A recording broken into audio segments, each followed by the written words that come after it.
আপনি মুক্তিযোদ্ধা ছিলেন, এটা অস্বীকার করব না, কিন্তু জিয়া রহমানকে নিয়ে এই ধরনের কুরুচিপূর্ণ আপত্তিকর মন্তব্য থেকে বিরত থাকুন। আপনি একটি দলের সাধারণ সম্পাদক এবং আপনি কোনো কারোর এইভাবে এই ধরনের মন্তব্য করা উচিত না। এটা আমরা আজকের এই সভা থেকে, আজকের এই বিশেষ দিন, কই আজকে তো আপনারা মুজিবনগরে যাননি, আজকে তো আপনাদের এই শপথের জায়গায় যাওয়া উচিত ছিল। আপনারা ওই ধানমন্ডির মধ্যে সীমাবদ্ধ কেন? গেছে?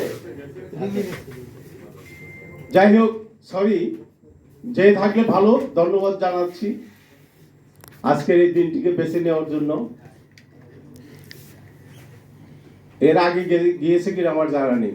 তাই আমি আজকের এই আলোচনা সভা থেকে 10ই এপ্রিল প্রজাতন্ত্র ঘোষণার দাবি রাখছি এবং আমি জানি দাবি করে আমাদের কোনো লাভ হবে না, লড়াই সংগ্রামের মধ্য দিয়ে এই দাবি আমাদেরকে প্রতিষ্ঠিত করব, এই বলে আমি আমার বক্তব্য শেষ করছি।